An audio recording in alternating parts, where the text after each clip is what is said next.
Ray Gunter, or Gunner, who was the young man in his late 20s who was a complete innocent bystander, apolitical, not outspoken on anything having to do with James Meredith, decided that he wanted to come out here and see history made that night.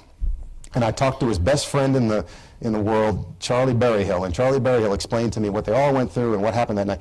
And Ray Gunner has been ignored by history. Paul Guihard has been properly honored and studied. But Ray Gunner goes down as some kind of ambiguous, who knows, was he a rioter? What was he doing there? And he was killed by a stray bullet around 11 o'clock that night. It might have been a Marshals, by the way. It might not have been. And that's no disrespect to the Marshals. That's a reflection of the hell that they faced that night. They opened fire several times that night, by the way, unlike a lot of the history books. But Ray Gunner's family was very nice to me. I went out to see them east of Oxford. I wanted to understand who the young man was.